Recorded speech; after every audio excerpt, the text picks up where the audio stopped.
Hi there, hello. Welcome back to the Pitch Grid. Thank you so much for tuning in once again. We are going to be going over a very busy weekend of pitch and grid side action. EFL was very eventful, as well as all of the Week 10 action in the NFL. So without further ado, let's get right into it. Let's start with the Friday matchup on pitch side, as we had Watford hosting Oxford United.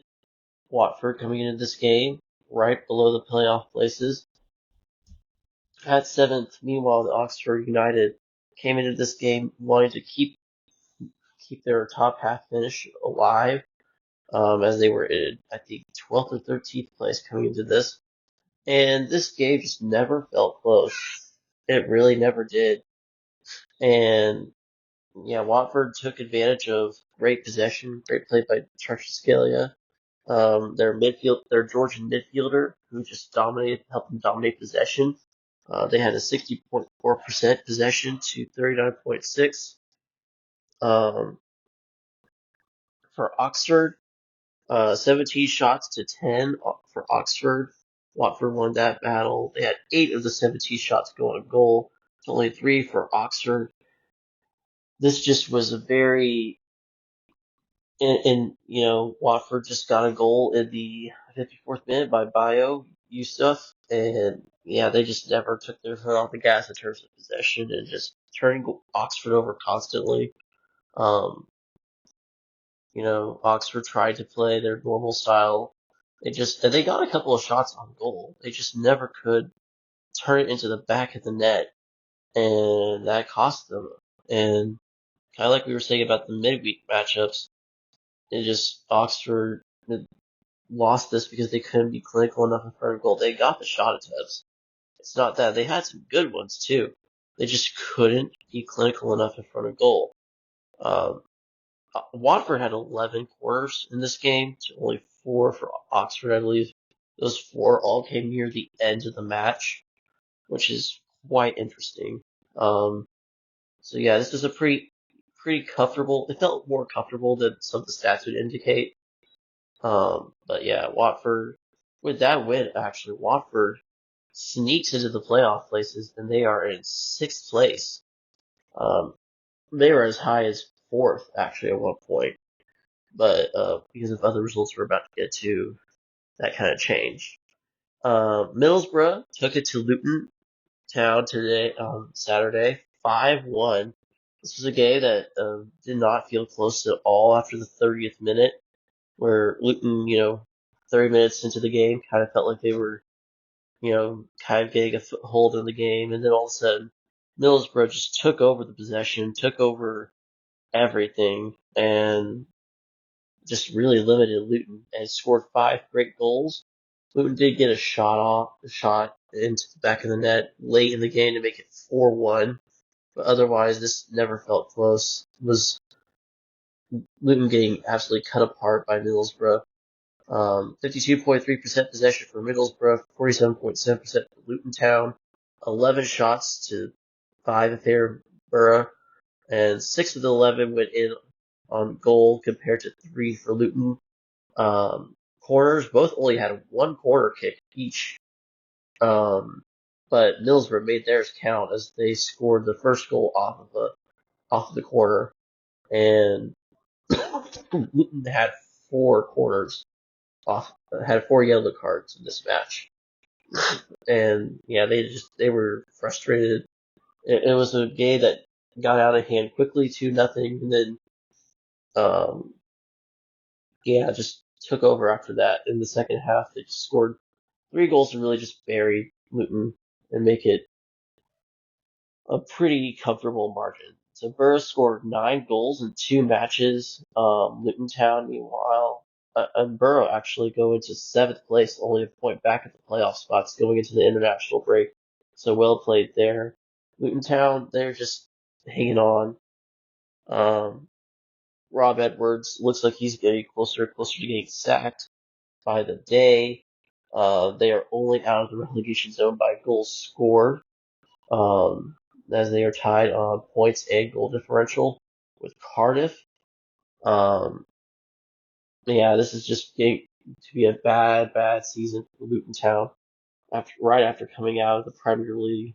Being tipped as one of the favorites. Being one of the newly relegated sides, and they just have looked awful from the jump, and now they are barely hanging on. And Rob Edwards sounds like he knows he's about to get sacked.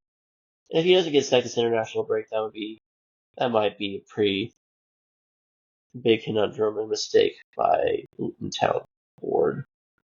Let's move on to Blackburn and Cardiff. Blackburn win this one pretty comfortably. Cardiff came into this with on a pretty good run of form, but Andrew Vyman, Andreas Vyman, just showed why he's a class talent in the championship. They were up 2-0 before Cardiff could do anything about it. Cardiff made it interesting at 2-1 with 73 minutes played before Lewis Baker scored the game-clinching goal, the 86th minute for Blackburn. And yeah, Cardiff, they get their run snuffed out by a pretty convincing Blackburn performance. Cardiff did actually dominate a lot of the stats. They had 62.5% possession to Blackburn's 37.5. 20 shot attempts for Cardiff, 8 of them on goal to only 11 shots for Blackburn, and 7 going on goal, with of course 3 of them going in. 12 corner kicks for Cardiff to only 1 for Blackburn. So this feels like it feels like a very FM type game where you see the team that gets the fewer shot attempts and the fewer shots on goal and fewer set pieces, still just dominating the match in terms of the scoreboard. And it's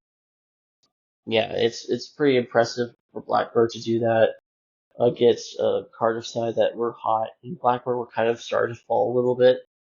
Good for Blackburn to just pull himself up a little bit and make sure they don't keep falling down the table, because we've seen even this year how quickly one can fall in the table in just a couple of weeks.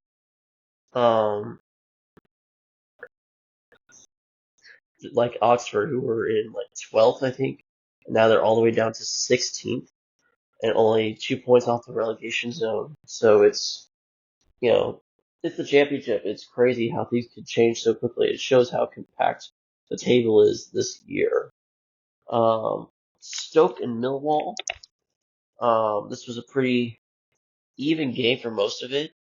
Josh Coburn, the Middlesbrough loanee, scored in the 42nd minute to give Millwall the lead at Stoke, but after that, it just kind of felt a lot more in charge of Stoke, where they just, once they scored the equalizer, it felt like Stoke had the match in hand.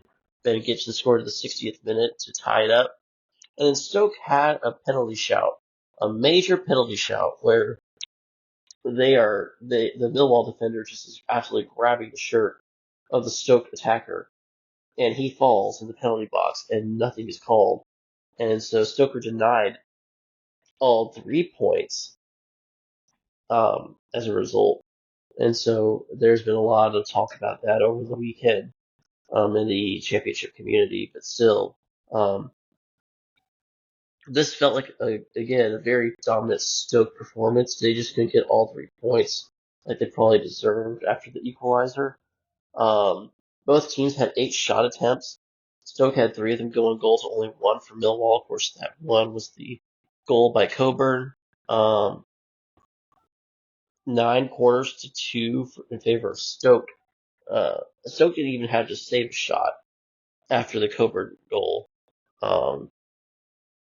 Yeah, it was just, and the possession was just dominated by Stoke as well. 72% for Stoke to only 28% for Millwall. So Stoke had a lot of the ball. They just couldn't clinically finish when it mattered. They probably deserved the penalty and all 3 points. But it didn't turn out that way. And both share the spoils, and now Millwall, after being in the playoff spots, coming into the weekend, fall out and fall into 8th place at 23 points. They were at 22 and were a good 2 points ahead of some teams. So now it's kind of crazy how, again, like I said, the teams just, you know, fall, can fall like even within a few days. And Stoke actually have risen up a little bit. They go up from, I believe it was like 15th all the way up to 13th. And they're starting to go up the table a little bit. Um, yeah, they kind of start picking up some results, which is good for them. Um, but still, it's, you know, such a packed table this year that no one really seems to be dominating, and that makes for an exciting championship. It really does. Derby County and Plymouth. It was at Pride Park. Um, Jerry Yates scored an 8th-minute goal to give Derby County the lead, and then Adam Randall scored in the 41st minute to equalize for Plymouth. After that, it was pretty much a nothing burger. Derby did dominate some of the stats, like the shots, 20-5 shots on goal. They won that battle 4-2, and they won the quarters as well, 8-3. They just could get the go-ahead goal after the Plymouth goal, and Plymouth just keeps somehow snatching results. Even at Pride Park, where Derby are pretty, they rarely lose at Pride Park, it seems. But the possession battle was actually pretty close, 53.2 to 46.8 in favor of Derby County. Um, yeah, this just both keep snatching points and keeping themselves just out of the relegation zone because they're somehow able to always pick up these results. And it's helped them really just, they're above the little logjam that is the 15 points logjam there at the bottom of the table. Now them and Coventry are tied on points because of that. We'll get to Coventry in a minute, but it's an impressive result for Plymouth, who just keep on chugging away and keep on missing the critical hits laid on them. Meanwhile, Derby County just they could have taken advantage of this and gone up to somewhere around 11th place where Swansea is, but they just couldn't get that final blow in. And credit to Plymouth for having the defense and the gumption to just keep them out. And still, it just Derby feel very consistent middle of the pack team nowadays. Keep drawing or keep beating up on the bad teams, but they just can't find a way sometimes to beat those bad teams, and this was an example of that. Leeds pretty much dominated QPR. QPR just absolutely terrible. Leeds get a goal from Jane Bogle and Joel Perot. Um, And yeah, this was a pretty comprehensive win in total. 69% possession for Leeds to 31 for QPR. 21 shot attempts and 6 of them on goal for Leeds. 5 shot attempts for QPR, but none of them go on goal. QPR just showing how bad they really are, to be honest. They've only got 1 win all year, 7 draws and 7 losses. Um, yeah, it was a horrid offensive performance, and they thought their match against Middlesbrough was bad. This was even worse. I'm sure they're very happy the international break is here now because they really need to fix some things. Mauricio Fuentes is, you have to wonder how much time he has left with how poorly he's been performing as the coach this year. And everyone was happy then to get, stay in the championship this year, after the season, after how good they performed at the end of last year. And that just hasn't happened yet. And you have to wonder how much longer they could put up with it, as they are. QPR is now officially bottom of the table, um, at 10 points. But yeah, it's a hard one to swallow for them, honestly. They've got to figure out something, or else this could be a very long season for the boys at Loftus Road. Leeds, just it's more of the same. Um, you know, looking really good, and they, after the slow start, they've really just kind of started to climb up and really showed that they are a quality side that can, dominate anyone they really play against because they are that good on attacking. When they attack, they have a deadly attack still. It's not as potent as like last year, but still it's potent enough to really just make teams scared of you. And that's kind of what leagues want to do. They want to be intimidating. They want to be the bully. They want to make sure you know they're better than you. And they kind of show that for the most part this game. Bristol City took advantage of some poor play once again from Norwich and some injury concerns for Norwich City, as they finally were able to beat. Someone was able to finally beat Norwich City at Carrow Road 2-0. Anis Mehmeti got a goal in the 16th minute, and Naki Wells got a goal in the 63rd minute to just put it away. This was a game, Norwich dominated the possession, and both had the same shot attempts. Norwich even had more shots on goal. Goal. It just, they couldn't find the clinic finish, which feels surprising to say, really, considering, Borja Sainz is on Norwich City. But when you don't have Marcelo Nunez, you don't have some of your attacking players, like, it just doesn't feel right. And Norwich they've got a lot of injuries going on, in their clubhouse, but still, Norwich came up against the Bristol City side that are kind of on a streaky patch, a good run of form, and and Bristol City took advantage of it. They finally got a win for the first time since the Middlesbrough game, I believe, and this was a good win for them. Really, kind of show their quality, and it'll be interesting to see how they build off of this come the other side of the international break. Um, Norwich City are just hoping they get healthier after this international break because they're starting to slip in big time. They were in 7th place just a couple weeks ago after their draw with Middlesbrough, and now they are all the way down to 14th place at 18 points, and Bristol City go up to 22 points in 10th place, tied with Blackburn on points, just right behind Blackburn, goal difference. Um, but yeah, this was a big win for Bristol City to keep themselves in the top half of the championship. Good on them. Naki Wells, of course, he always has an eye for scoring goals. Anis Mehmeti's been heating up a little bit for them. Bristol City are a pretty draw-heavy team for the most part, but they keep getting good results, and you keep piling up the good results. So even better ones are going to follow eventually. And yeah, you feel like Bristol City did a good job to get all 3 points, and Norwich City have some questions to answer in the international break. Hopefully they can get better injury-wise, and maybe that helps them, propel themselves back up the table a little bit, because they are a pretty decent side a pretty good side when healthy. The kind of the shock game of the week was Portsmouth finally getting a home win this year, 3-1 over Preston North End. Preston, don't have a lot of scoring punch, and it kind of shows when Emil Reese scored in the 50th minute.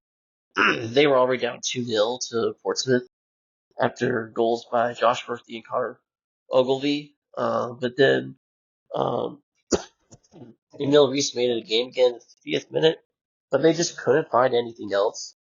Even though they dominated, they got the possession battle won 58.1% to 41.9%.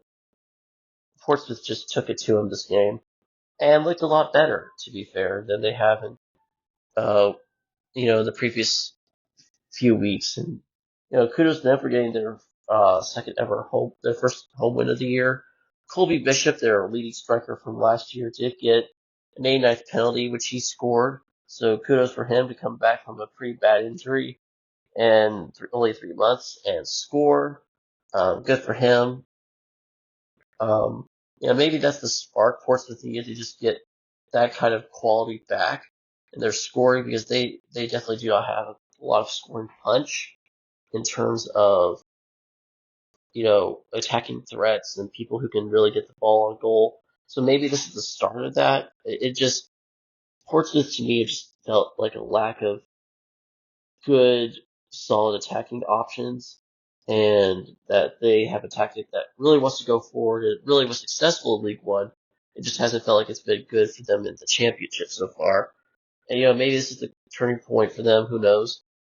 And it is good for them because, like, you want Pompey to stay up. They've got such a pretty cool history and great fans, and Brennan Park is an awesome atmosphere to have in the championship. Um, but yeah, this was a pretty comprehensive win for them, so and a great one for them to maybe just turn the ship around. See what I did there. Preston, meanwhile, they themselves also do not have much of a scoring threat. That's become very prominent lately in the list of concerns. Even though Phil Heckingbottom really turned them around for a little bit at the beginning of his tenure there, it's kind of started to slow down a bit, and after the little good the new manager bounce, they just kind of slow down, and finally you're kind of seeing the same old results come back for Preston. They just can't score a ton. They don't know really how to create much. And I mean, defensively, they can be solid for the most part, but not terribly much. So they're Preston are now in that logjam of 15 points with Luton and Cardiff and Hull, and yeah, this is becoming a concerning trend for Preston, and they definitely want to fix this come the end of the international break and going back into their next match, which is um what is Preston's? Preston has a home match with Derby County, so that should be a very, very interesting one to see what happens there.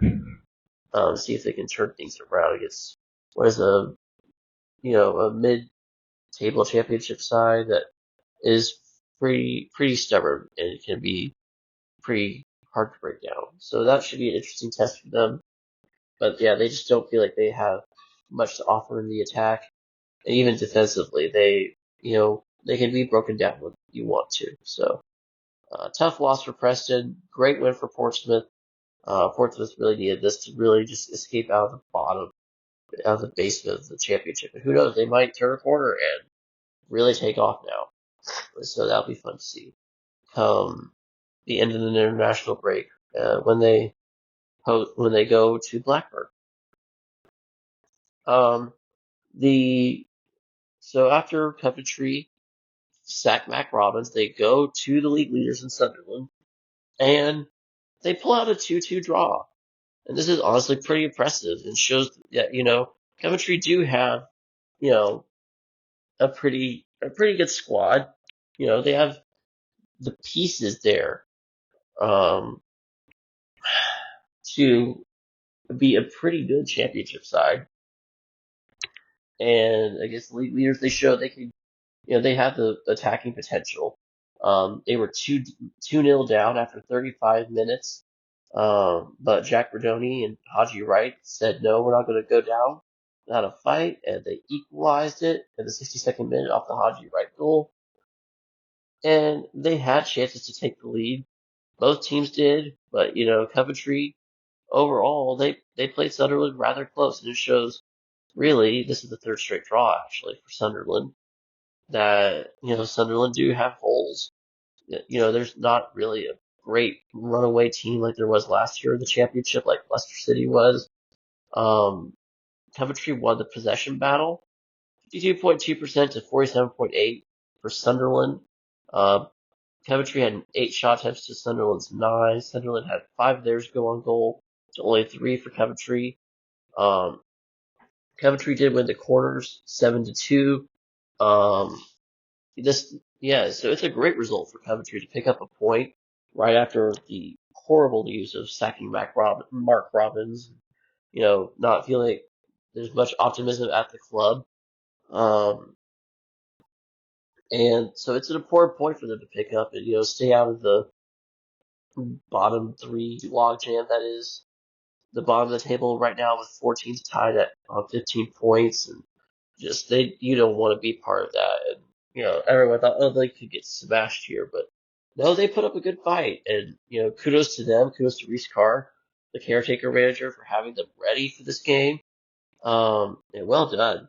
Really well done and, to everyone at the club for being focused and, just finally just taking advantage of some mistakes that Sunderland had. And for Sunderland, it's just the third straight draw against bottom teams like QPR, Coventry, and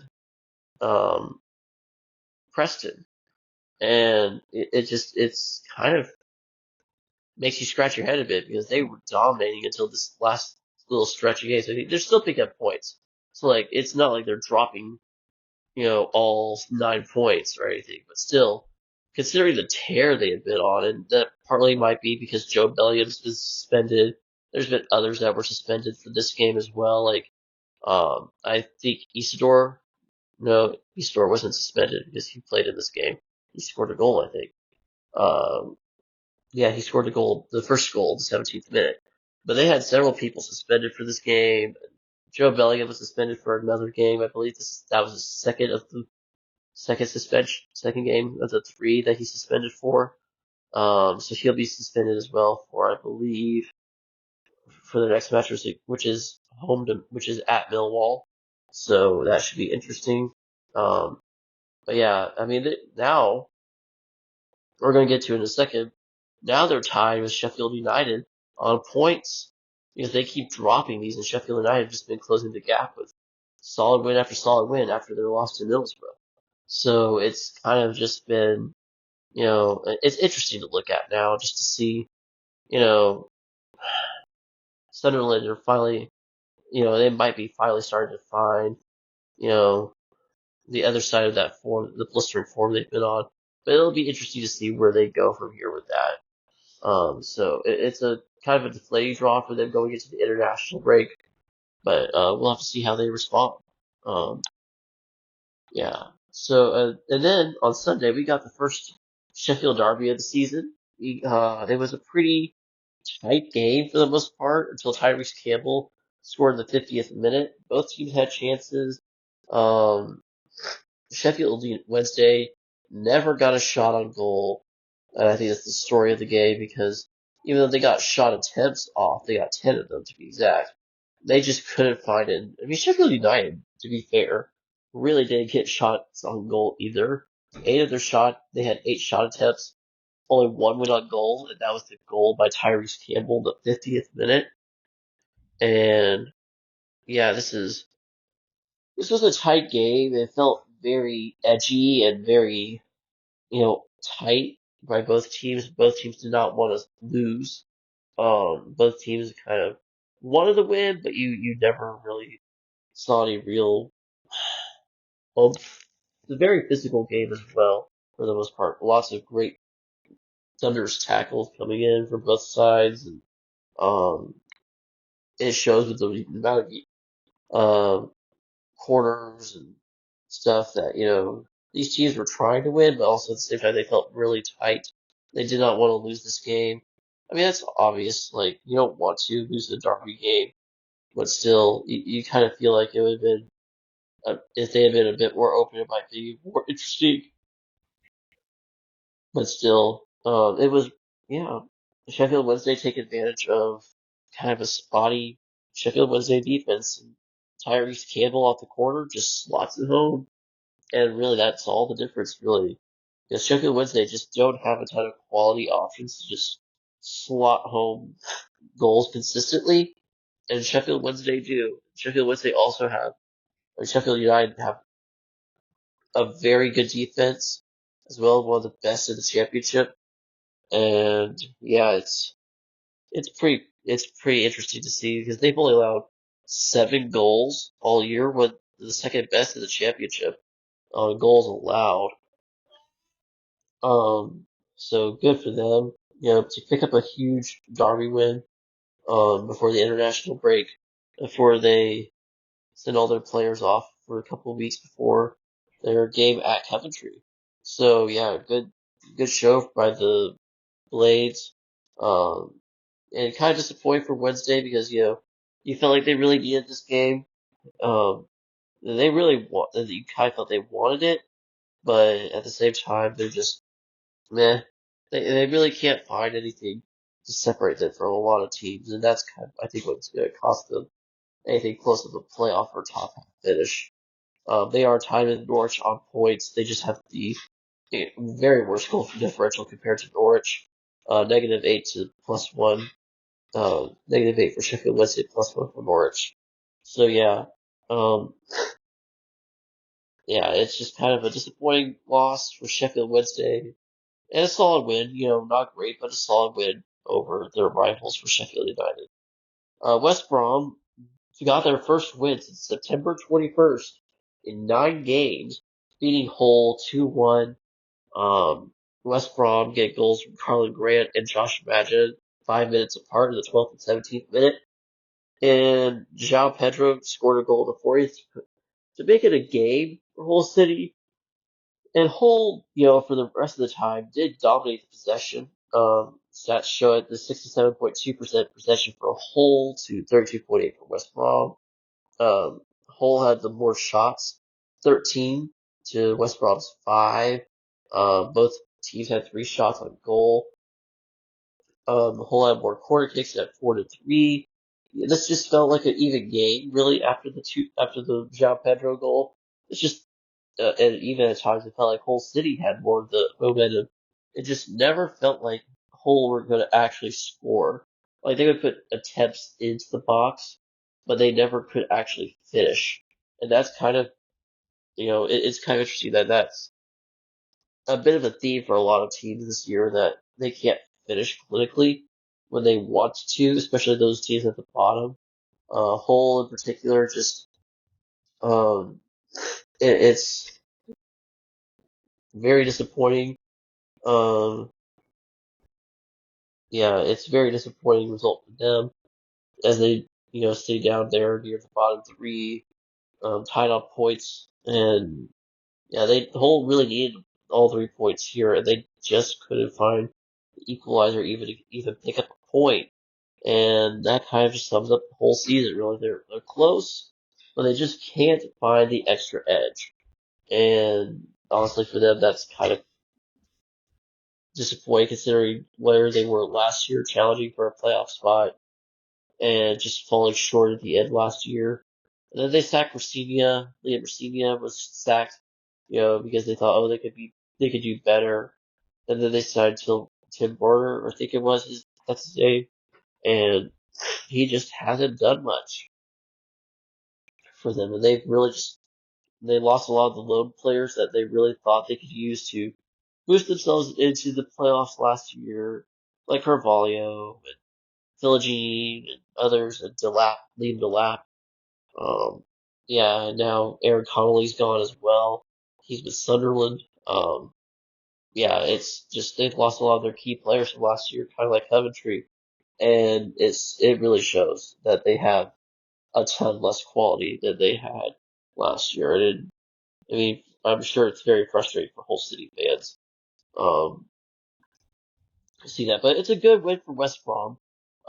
They needed this bad. They had won in 9 games, and it puts them right in the playoff spot. It puts them in 5th place with 25 points, tied with Watford on points, but has a much more healthy goal differential at +7. So yeah, it was a good solid win, even if it was a tight one that they couldn't dominate the stats in. It felt like Hull never really threatened them after the Hull City goal. So after that, they just felt like they just absorbed all the pressure that Hull threw at them, and they knew that Hull just couldn't score, and they were okay with it. And they took their chances, but they got them. So yeah, plaudits to West Brom for finally getting the points. I'm sure Baggies fans are very thrilled with that. Um, Good stuff for them. It keeps them back in the playoff hunt right at the international break. So good for them. Burnley get the 1-0 win on at home to Swansea. They get a 94th minute penalty after dominating like the shots, barely winning the possession battle. This was a tight game for most of it. Burnley, they did get, as I said, more of the shots on. Um, and 7 of those 20 shots went on goal, while Swansea had 9 shots. That's 4 of them went on goal. So I mean, this game felt close for a lot of it. It's just no one could find the net, and then Jay Rodriguez gets a penalty in the 94th minute, slots it home, and Burnley just smash and grab their way to 3 points, and they go up to fourth with that win over Swansea. And I mean, yeah, they get the win, but it didn't feel like, oh, this was such a convincing win that they really needed a convincing win, and they just didn't feel like that was it. It felt like, oh, we got lucky and just snatched the points, smash and grab our way to 3 points. And, that's kind of how Scott Parker's teams have been. Coming off of the draw with West Brom, the 0-0 draw, I believe. Yeah, 0-0 draw, and then the weekend fixture where they, where was it? After drawing with West Brom and then losing to Millwall, it was, yeah, the 0-0 draw was on midweek. Um, this just feels like kind of what they needed to do, at least. But yeah, it's not the most convincing win. And for Swansea, you kind of just feel like they were unlucky a little bit in this game. Like they were competitive throughout most of it, and they tried their best. They just don't have as much quality as Burnley does, and it was at Turf Moor where Burnley is significantly better usually. Uh, and Yeah, this was it kind of just showed Swansea have a lot of work to do, but they are somewhat better than last year. I mean, they're in 11th at 19 points. They got a +1 goal differential. They've kind of turned the season around a little bit after kind of being a little meh. Now they've got wins over Watford, and they had a competitive loss early. You know, yeah, it's kind of been an up and down season for Swansea, and they kind of are that mid-table team. It just you feel bad for them because this was a competitive game that they felt like they should have probably got something out of, and they didn't, and that's just football sometimes, unfortunately. Before we head grid-side, I do want to talk about the uh, meeting that Doug King, the Coventry City owner, had with the Coventry City fans. It was a fans booster meeting, kind of, and he was kind of saying that Mark Robbins was the reason that the coaching staff got dismantled there at Coventry, and that it wasn't Doug King. He was saying it's not his fault that they lost some of their key coaches from last year, and then Mark Robbins was just dismantling the squad. There's a lot of debate in the Coventry fan base about whether or not to trust Doug King on these statements. And I mean, if it is true, I mean, fair play to him for being quick and decisive in action to just kind of get that culture out of there, out of Coventry. And if that's the case, maybe it was a good thing. But still, it just feels weird. It feels like a weird situation there at Coventry. Frank Lampard is right now the favorite to win the coaching job at Coventry. Um, and a big name, kind of similar to Wayne Rooney at Birmingham last year. So there's that. But yeah, it's kind of it's a very interesting situation, and there's talk that this will probably be resolved by the international break ending, when the international break ends. So we'll probably have a lot more clarity on who the manager is and what kind of style they might want to play come the end of the international break. So we'll just definitely have to keep our eyes peeled on that situation. All right, let's head grid side now. Week 10 had a lot of interesting action, a lot of exciting moments, a lot of controversy. Um, Bengals Ravens got us off to a hot start. It was a great game. Both teams went back and forth. Bengals took a 21-7 lead in this game. And it looked very much over near the beginning of the third quarter. Like, if the Bengals got another stop and, drove down again, they probably would win this game in blowout fashion. Instead, Lamar became Lamar in the clutch moment, and he led them on 4 straight touchdown drives. Bengals answered to, tie it up at 28. Justin Tucker missed a field goal, no, an extra point actually, to keep the Bengals in the lead for a possession before Ravens got stopped and took it down the field and scored before the Bengals tied it, and then the Ravens went down the field again and tied it, and took the lead with a minute 45 to go before the Bengals went down, scored the game-tying touchdown, and decided what would be the game-tying touchdown, and decided to go for two instead of kick the extra point to actually tie the game, and they missed. And this was a great game, and what's going to be talked about is that 2-point conversion. A lot of Bengals fans are probably going to say that was the difference between going 5-5 and what they are currently 4-6. Um, there's a lot of calls for the Bengals. They had a lot of defensive holding on Mike Gesicki. Joe Burrow it was also pointed out there might have been a reasonable shout for a roughing the passer or face mask penalty on Burrow. I feel like the face mask was more of the defender brushed the face mask, and it looks worse than actually like another face mask earlier in that drive where he actually gripped the face mask. This felt more like he just brushed it and kind of actually touched a little bit of the inside of the face mask. So I wouldn't really call that a face mask or a roughing penalty, in my opinion. The holding call though definitely is more legit, even though it looks like Mike Gesicki got shot. And he just crumpled instantly in very dramatic fashion. I wonder if that's probably why the refs didn't call it, because it just looked like he flopped big time. Um, and yeah, it's not a very, it doesn't feel like a good look for the refs, but at the same time, it was a great game, and both teams played their hearts out. Um, yeah, this was and it just really feels like 2 seasons were determined on this game. The Ravens, go from potentially losing this game, going to 6-4.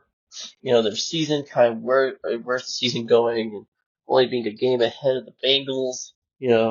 With the Bengals having that tiebreaker in their pocket, if they should ever catch the Ravens for a playoff spot. Meanwhile, now the Ravens are 7-3. Bengals are 4-6. The division feels almost over if they lose another game, especially if they lose a game to the Steelers. And they now have a to me, it feels like their clearest path is the 7th seed of the wild card, and that's still a possibility because of other results we'll get to. But yeah, look at the stats. It just shows how crazy this game was. Burrow went 34-56, 428 yards and 4 touchdowns. Lamar went 25-33, 290 yards, 4 touchdowns. If this were a different year, I would say for sure, if the Bengals were not 4-6, that Joe Burrow should be in the MVP discussion. Obviously, Lamar is, with how crazy his stats are right now. Lamar has 24 touchdowns, 2 picks on 2,669 yards. Absolutely insane stats. Derrick Henry had 16 carries for 68 yards and a touchdown. Bengals did a great job of limiting him. Chase Brown kind of had a pivotal moment in the game where he fumbled the ball. He had 13 carries for 42 yards and a touchdown. I really believe his fumble kind of swung the momentum in the Ravens' direction. They scored, made it 21-14 Bengals. After that, the Ravens just kind of never looked back. Jamar Chase also had an insane game. 11 receptions, 264 yards, 3 touchdowns. And Tylan Wallace had an insane play as well. He was the lead receiver with 3 catches, 115 yards, and 1 touchdown. Most of that was on one play for 84 yards, where Tylan Wallace just tiptoed down the sideline and um, scored a touchdown where the Bengals just couldn't push him out of bounds. And yeah, that was the touchdown, I believe, that almost tied it if Justin Tucker hadn't missed the extra point. And so yeah, this just feels like a very another tough close loss by the Bengals. Again, determines a lot of their season. I believe they now head to Los Angeles on Sunday night to face the Chargers in what could be a do or die playoff game, essentially for the Bengals and maybe the Chargers, depending on how the rest of their season goes as well. So that should be a fun game. But yeah, this is a very unfortunate loss for the Bengals. Good for the Ravens. You know, it shows again. The Ravens don't have a great defense, especially a pass defense. Kyle Hamilton also went out of this game with a knee injury. I believe it's not believed to be season ending quite yet.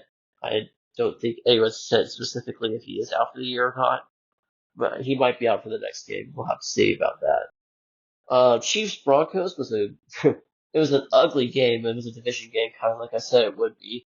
You know, two division teams just wanting the bragging rights, and the Broncos came into this really wanting that, wanting the little scalp on their wall to say, hey, we beat the champs. You know, we've got that pelt on the wall. They took a 14-3 lead in this game. It looked like they were dominating. Um, but then the Chiefs scored a touchdown to make it 14-10 at the end of the half.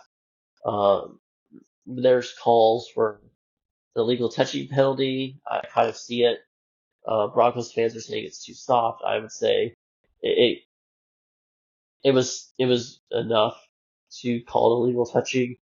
Um, and then the Chiefs kicked two field goals, and the Broncos drove down. It looked like they were going to have a 35-yard chip shot field goal, and then the Chiefs blocked blocked the game-winning kick, and they remained undefeated at 9-0.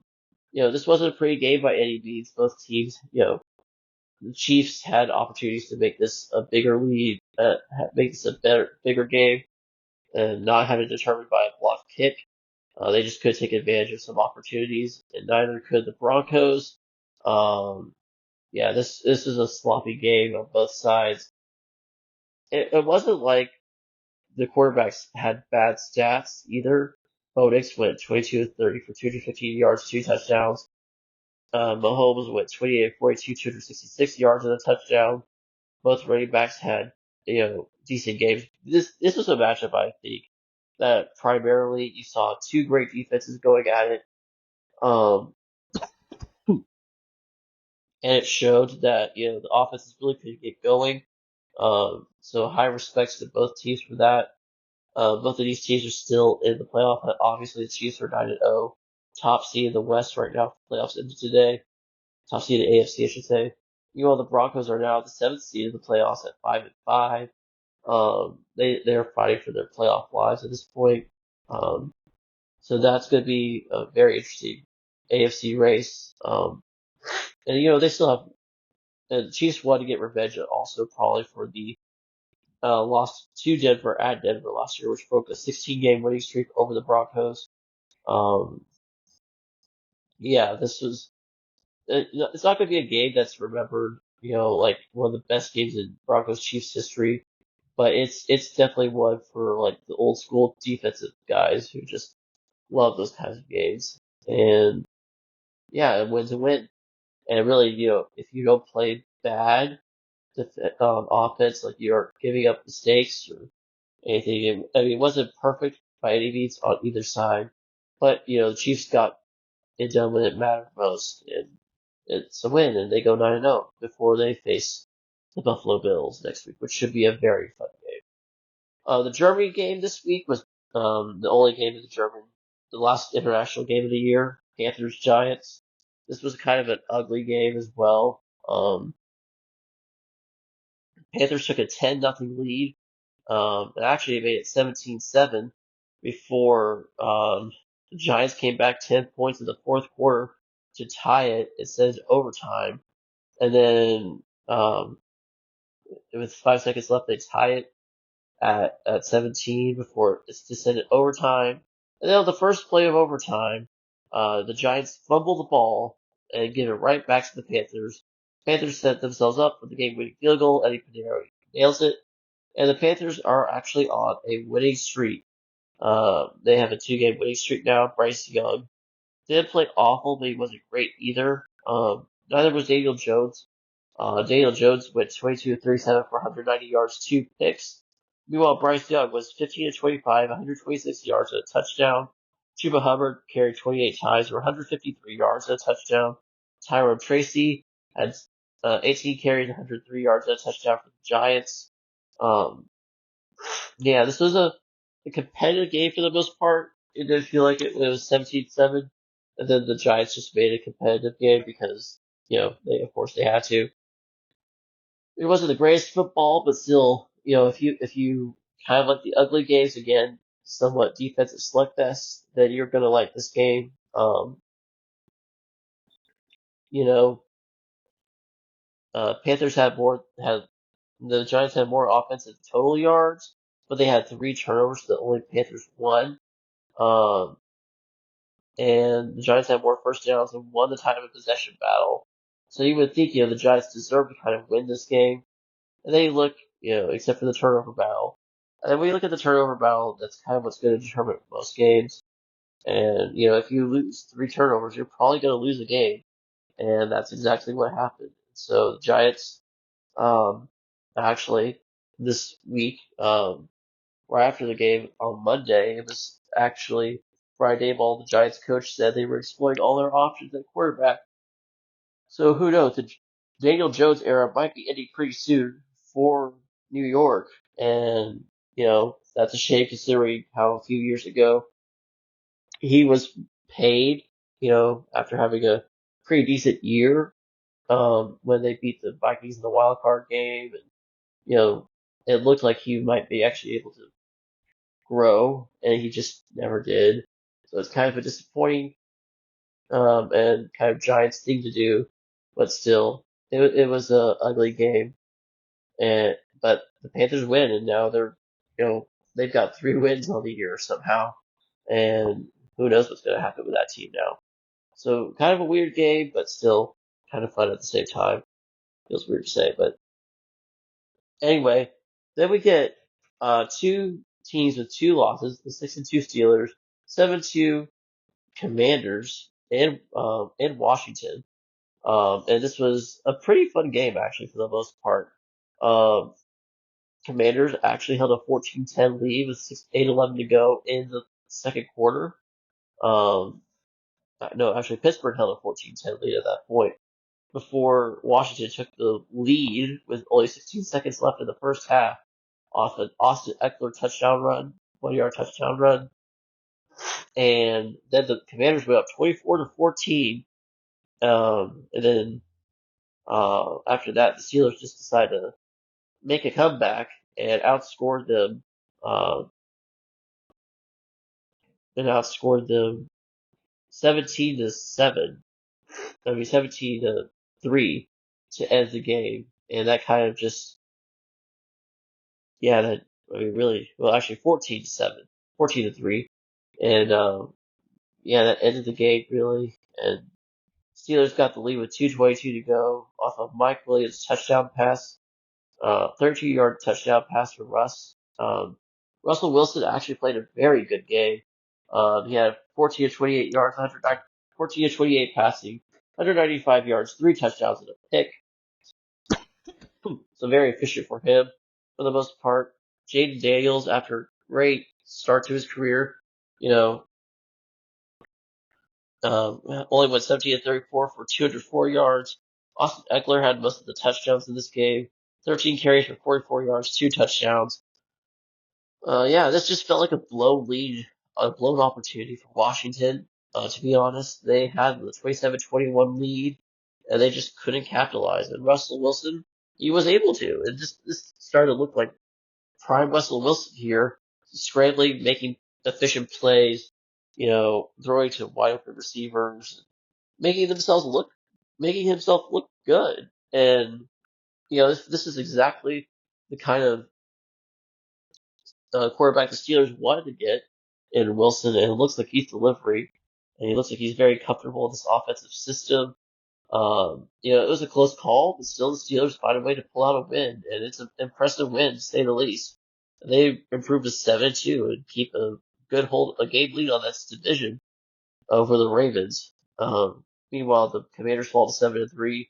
It feels like a loss that they didn't want to have, but still, it's a measuring stick, and it shows they're not far off really from contending with some of the big dogs of the NFL. That they just needed to improve a little bit more. Um, and yeah, it was a good game overall. Steelers did get the ball back on a controversial spot that the Commanders thought they had the first down on. They would have extended the drive to go try and take the lead back, but it was not. The review upheld the decision on the field, and yeah, that kind of just ended the game. Gave the Steelers the ball, and they ended the game. And yeah, it's a good win for the Steelers. Um, I kind of didn't know what to expect from this game, and it kind of delivered. Really, it's one of the better games of the week. So kudos to the Steelers. Commanders aren't that far off. They just, it shows how good the Steelers defense is, to be honest. But they can hold Jan Daniels, who's been on a tear lately, to no passing touchdowns. Even though he had a lot of passing yards, he couldn't find the end zone, and they had to rely a lot on the running game. So, good for them.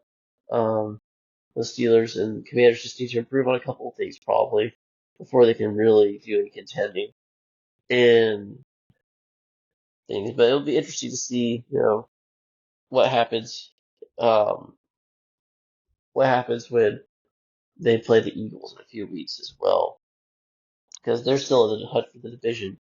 So, speaking of the Eagles, they played the Cowboys, blew them out 34-6. Not much to say about this game. This felt like a close game. At the end of the half, where they were up 14-6. The first half was 14-6 Eagles, and then after that, they just poured it on the second half. Trey Lance came into the game for the Cowboys. This is how bad it is when you do not have Dak Prescott. And, Cowboys just couldn't get anything going on offense. Defense has been as bad as usual. Eagles take the lead in the division with this win. They are 7-2 now. Of course, they've already had their bye. The Commanders have not had theirs yet.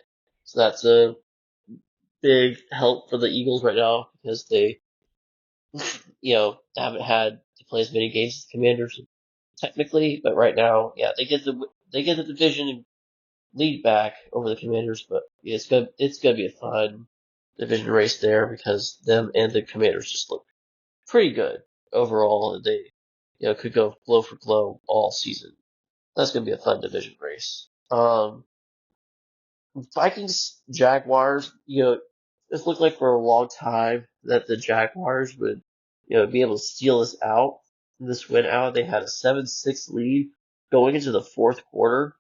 And then John Parker, Romo, the Vikings kicker, kicks 2 field goals with 7 minutes and 14 seconds and then 4 minutes and 22 seconds to give the Vikings the lead that they would never relinquish.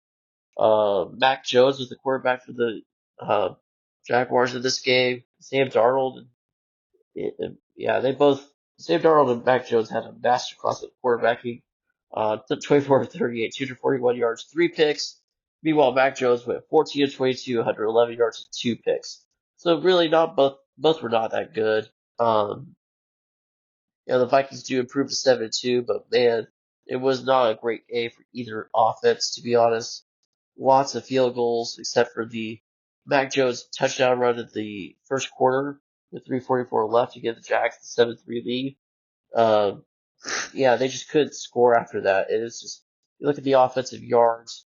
Vikings did have 402 yards of offense, so that's not awful, but when you consider that both teams had 3 turnovers, the Jags only produced 143 yards of offense, and the Vikings dominated time of possession at 14 minutes and 19 seconds to 17 minutes and 41 seconds for the Jags. That just kind of shows, in the end, the Vikings just have a bit better quality, even if it was an ugly game. In a close one, they still were able to pull it out because of their defense, who kept them in the game, and just let the offense be able to work their way into a win. And the Vikings are 7-2, Jags are 2-8 now, and their take's still alive. So we'll have to see. They're now tied with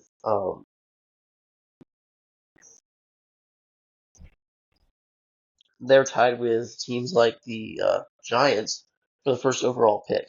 So yeah, congratulations, Jags. Your take is well built. Meanwhile, the Vikings, they definitely want to fix the offensive performance for this week, but otherwise, the defense is still pretty solid.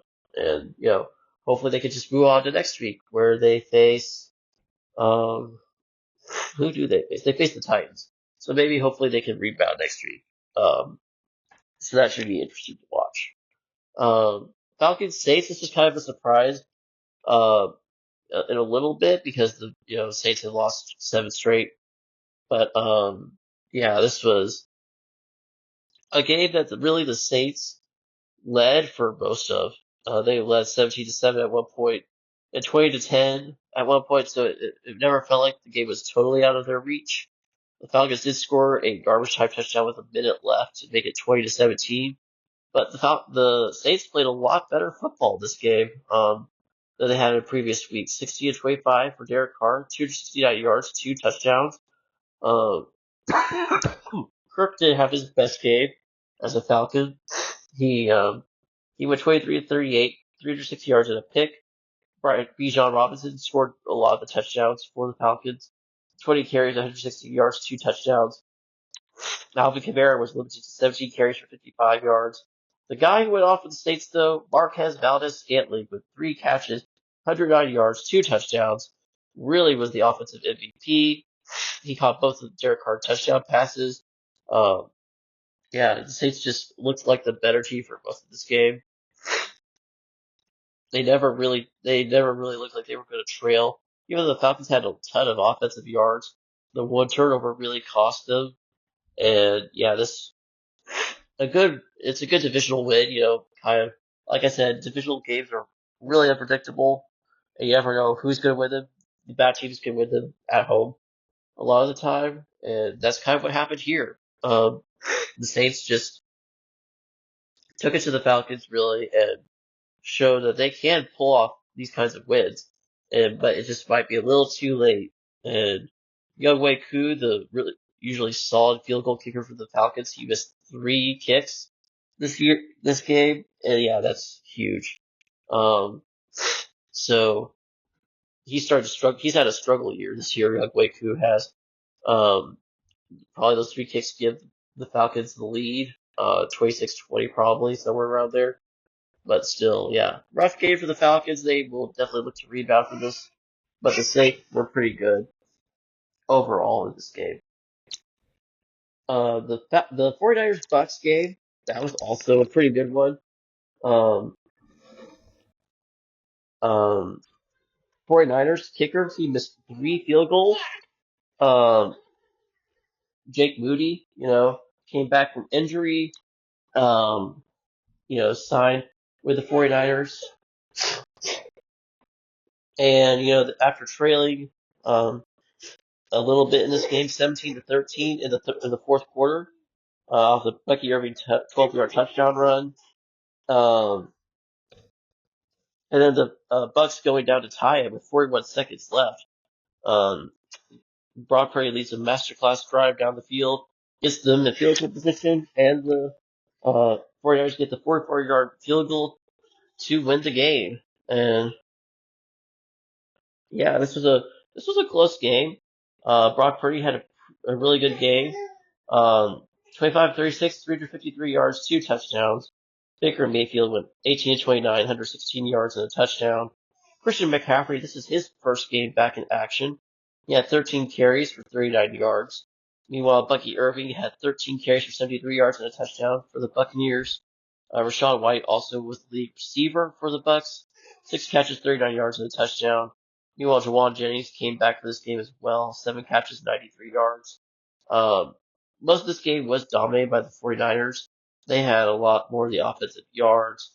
They did have the only turnover of the game. But otherwise, this felt like, the 49ers were going to win this game for the most part. Yeah, so it was a good win to get the 49ers back on track. They are 5-4 now. After the bye week, they felt like they needed this win. And the Bucks were going to give it to them easy, but they did get it. And, kudos to them for that. The, the Bucks, this kind of feels like the turning point for their season. They're hoping, I think, that after the bye week next week, that they will get Mike Evans back, so maybe that sparks their playoff chase once again. Um, but yeah, this was a good competitive game that the Buccaneers maybe should have been competitive in. Moody hits the three missed field goals, but still, it's a good win overall for the Niners, and they hope to probably improve on this in the future. They with a home game versus Seattle next, so that should be a pretty good one before heading to Lambeau to take on the Packers, and then to Orchard Park to face the Bills. So they have a very interesting schedule coming up. And so this was a game they needed to win, and they won it. So good for them. Bills, um, they faced the Joe Flacco Colts in this game. Colts actually took the lead in this game, 13-10. But after that, they never really found the lead again after the Bills just scored um, 20 straight points to make it 30-13 in the fourth quarter with 3:04 to go. Alec Pierce caught a touchdown with 2 seconds left to make it 30-20, but it was never that close. Josh Allen had another great game in terms of yards. He went 23-37, 260 yards and 2 picks. But Joe Flacco kind of outdid him on that metric. 26-35, 272 yards, 2 touchdowns, but also 3 picks. And yeah, James Cook, he carried the ball, 19 carries, 80 yards and a touchdown. He was probably a lot of the offense for the Bills. The Bills had, their running game has kind of been what's propelling them lately. The Bills to a lot of their wins. And it kind of shows here. Josh Allen threw for a lot of yards, but this was probably his worst statistical game of the year, besides the Ravens game. Besides the Texans game, I should say. Um, the Bills did win the time of possession. The Colts, the thing that hurt the Colts the most is they had 4 turnovers this game. And again, usually when you lose the turnover battle, you're going to lose the game. And that kind of showed, giving the Bills favorable field positions and all that. Yeah, it was just ugly for the Colts. And it just feels like, even though they benched Anthony Richardson, it doesn't feel like they've changed much on offense besides, just having a quarterback in Joe Flacco, who's a veteran quarterback, who's a steady veteran quarterback. It just doesn't feel like he's steady enough, that he's just capsized the ship where they're still in contention for a playoff spot, crazily enough.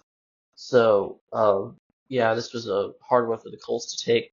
Ugly, but a good win for the Bills to go into their game with Kansas City with. Um, so yeah, this is a good win for the Bills overall. Just felt like an uglier game than it needed to be for both quarterbacks. Patriots Bears. This was kind of an ugly game too. A lot of ugly games this week. Um, yeah, this was a 13-3 game in favor of the Patriots by the end of the second quarter. And then nothing happened in the third quarter. The Patriots just scored 2 more field goals in the fourth quarter. Yeah, both quarterbacks had kind of mad games. Drake May, I should say, was 50-25, 184 yards, a touchdown and a pick. Caleb Williams was 60-30 for 130 yards. The Bears really couldn't get anything going on offense. They only had 142 total yards of offense. The Patriots 328. Patriots did have the one turnover off the Drake May pick, but otherwise they dominated the Bears in a lot of aspects, including the time of possession battle, which they won 32-28 to 27-32 for the Bears. Yeah, the Bears they did fire their offensive coordinator Shane Waldron after this game, so that's huge. Depending on what they do with this now is going to be a question because you need someone to help mentor Caleb Williams. But yeah, this was a very ugly game that, not much was needed to be talked about because it's just kind of a field goal fest. Drake May got the touchdown pass to Jalen Polk. Otherwise, it just felt like a meh game. Titans Chargers actually was kind of compelling for a little bit, just because the Titans made it a slight game at 13-10 in the third quarter, but then the Chargers pulled away with 17 straight points to make it 27-10 on a Hassan Haskins touchdown with 7:39 to go in the game. And then Calvin really got a 50-yard touchdown pass for Will Levis, who came in for mop-up duty. Actually, no.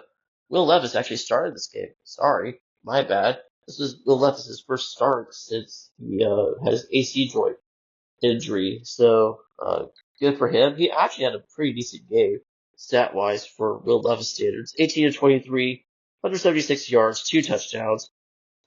Justin Herbert also had a pretty solid game for the most part. 14 of 18, 164 yards and a touchdown. It's just the Chargers defense is that good. They are the top scoring defense in the league for a reason, and it shows. Quentin Johnson actually caught a touchdown pass this game as well. Gus Edwards was actually the league rusher for the Chargers at 10 carries for 55 yards.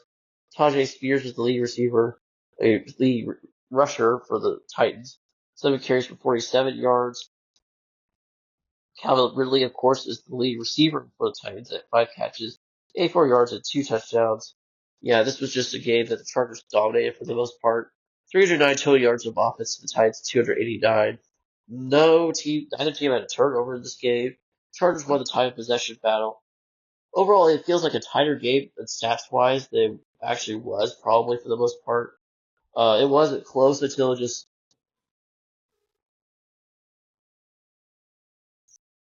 Chargers just ran away with this game, scoring 17 unanswered to take the 27-10 lead. After they going down 7-3 in the first quarter, they just never looked back, outscoring them 24 to 3, which is kind of sad for the Titans, honestly. I don't know if they're going to consider the quarterback change this year or not again, but that might be necessary considering the offense looks a lot better under Mason Rudolph. It's not saying much, but still, it did. So, yeah, yeah. So the Chargers are now warmed up sufficiently, I think, for their date with the Cincinnati Bengals next week, so which should be a fascinating game for both teams. Cardinals blew out the Jets.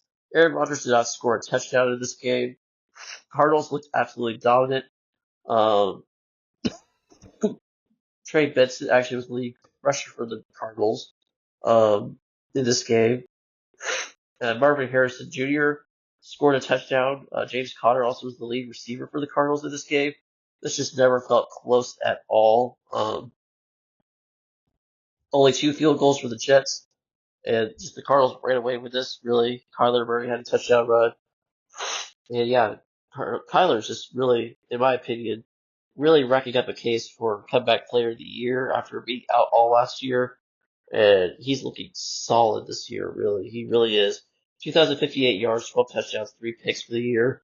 It's not the most compelling season of all time, but still, he's got his Cardinals at 6-4, dominating a Jets team that looked like they were back, but the Jets just looked absolutely inept against the Cardinals defense that is smothering right now a lot of teams. Yeah, the Cardinals could go on a run here.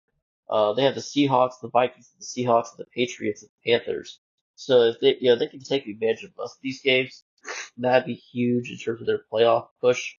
I think right now it looks like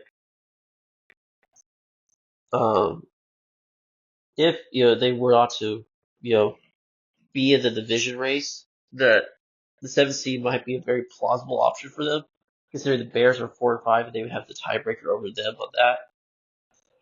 Not to mention the conference records as well. But yeah, this is a good solid win for the Cardinals who, keep winning, keep putting the pressure on San Francisco to try to win the division. Solid win all around. that the Cardinals really needed to show that they could actually do this kind of thing. I know there's still a lot of haters out there, but I really feel like the Cardinals are a sneaky good team for a sneaky good team that could destroy a couple of seasons by the end of the season. So we'll have to see what goes on there. Lions, Lions Texans was a weird game considering the Texans led this 23-10. Jared Goff had 5 picks, and still the Lions won this game off of 2 Jake Bates field goals. CJ Stroud threw a couple of costly picks as well. Uh, this was probably Jared Goff's worst game as a Lion, or at least this year as a Lion. I don't know about all time as a Lion, but at least this year, this was his worst game as a Lion, and yeah, it showed. He still had a pretty decent game in terms of yards, 240 yards, 2 touchdowns, 5 picks. CJ Stroud with 1933, 232 yards, a touchdown, and 2 picks. Joe Mixon had 25 carries for 46 yards and a touchdown. John Mechie, he caught his first career NFL touchdown in this game. It felt like Texans had this lead. They had a good, solid stranglehold on this game until about the fourth quarter where they just couldn't stop the Lions offense from doing anything. Um, third quarter, the only score by the Lions was a touchdown, was a 3-yard touchdown run by David Montgomery. Um, actually, this was 23-7, my bad, going into the third quarter. So, yeah, it looked like the Texans were going to run away with this and just, showed the Lions, flaws in this. And they kind of did. To be honest, they showed a lot of, what defenses can do against the Lions. It's just, you can't always do it against the Lions because they're still going to be the Lions and break out and have a good touchdown pair, a good rushing pair with Jahmyr Gibbs and David Montgomery, and you're never going to stop them fully. Just can you contain them, and that so far has not been answered yet. The Lions are still the Lions. They beat the Texans 26-3, 26-23, in a compelling game that kind of was ugly, but also kind of entertaining. So, this hurts the Texans' chances. This hurts their record, but overall, because the division is not that great right now, they still hold a pretty solid lead over the Colts. I believe it's a 2-game lead at this point. Plus, they hold the tiebreakers over the Colts. So, yeah, it doesn't hurt the Texans much in terms of their playoff chances, but still, this game kind of also shows that CJ Stroud just doesn't have it this year like he did last year. It's kind of interesting. He definitely needs to step up. Bobby Slovic needs to step up a little bit. Texans also are missing some receivers. Nico Collins was activated for the IR this week, but he did not play in this game, so that's huge. I mean, they did look better in terms of offense this week, probably the best they've been in a little bit. But still, you could tell the Lions pass rush easily got to C.J. Stroud, and he looked uncomfortable, and he just couldn't get anything officially done after the second quarter. So once the Lions adjusted, so that's going to be interesting to see if the Texans can rebound from that in their date with the Cowboys next week, Battle of Texas. Lions, meanwhile, they head on to a matchup with the Jaguars next week. So that hopefully they can get their act together by next week and maybe not make it as close as the Eagles did with the Jags last week. Dolphins, Rams on Monday night was kind of I honestly thought this would be way different than the result was. This was a 23-12 game by 2:38 to go with the game, and it really never felt close. 17-6 at half after the third quarter. The Rams never could get their offense going. Matthew Stafford with 32 of 46, 293 yards and a pick. No touchdowns for the Rams in this game. 327 yards of total offense. They outgained the Dolphins, but they have 2 turnovers, and that kind of feel like tells the story a little bit. Even though the Dolphins also had 2 turnovers, they kind of took advantage. Tua had probably one of his better games since coming back from IR.